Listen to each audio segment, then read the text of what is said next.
শারীরিক আঘাতের চেয়ে ভয়ানক হচ্ছে মানসিক আঘাত।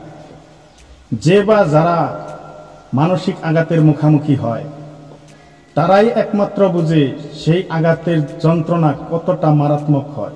কেউ যদি আপনাকে মানসিক আঘাত করে থাকে তাহলে তাকে কিভাবে ডিল করবেন? বন্ধুরা, তাকে ডিল করার মুখ্যম 5টি উপায় হচ্ছে: নাম্বার 1, তার সাথে কথা বলা বন্ধ করুন। সে যদি আপনার বাড়ির কেউ হয়, ভাই বোনদের মধ্যে যদি কেউ হয়, কিংবা স্বামী স্ত্রীও যদি হয়, বা শ্বশুরবাড়ির লোকও যদি হয়, সে যেই হোক না কেন তার সাথে কথা বলা বন্ধ করে দেন।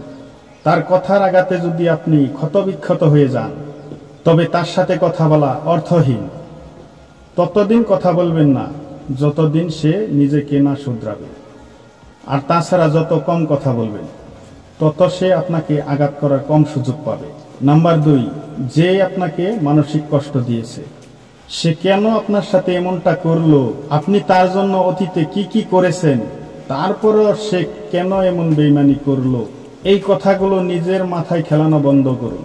মনে রাখবেন, যে অমানুষ তাকে আপনি আকাশ থেকে চাঁদ এনে দিলেও সে অমানুষই থাকবে। বরং সময় থাকতে তাকে চিনতে পেরেছেন ভেবে খুশি হন।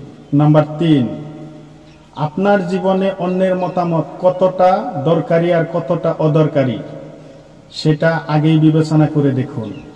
অর্থাৎ যার তার মতামতে যদি আপনি প্রভাবিত হয়ে যান তাহলে আপনাকে যখন তখন যে কেউ ভাঙতে পারবে।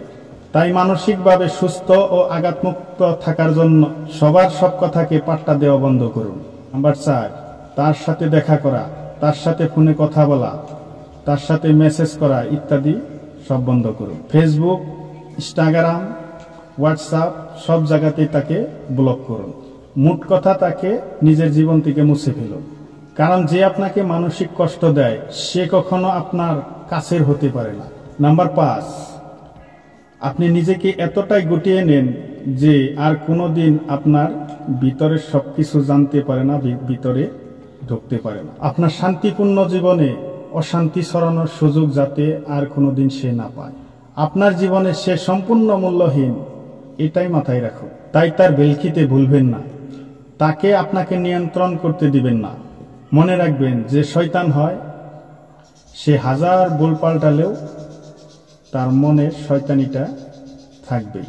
নিজের মধ্যে এই পরিবর্তনগুলো আনুন, দেখবেন মানসিকভাবে ভালো থাকবেন। ভিডিও ভালো লাগলে অবশ্যই লাইক, শেয়ার, কমেন্ট করবেন।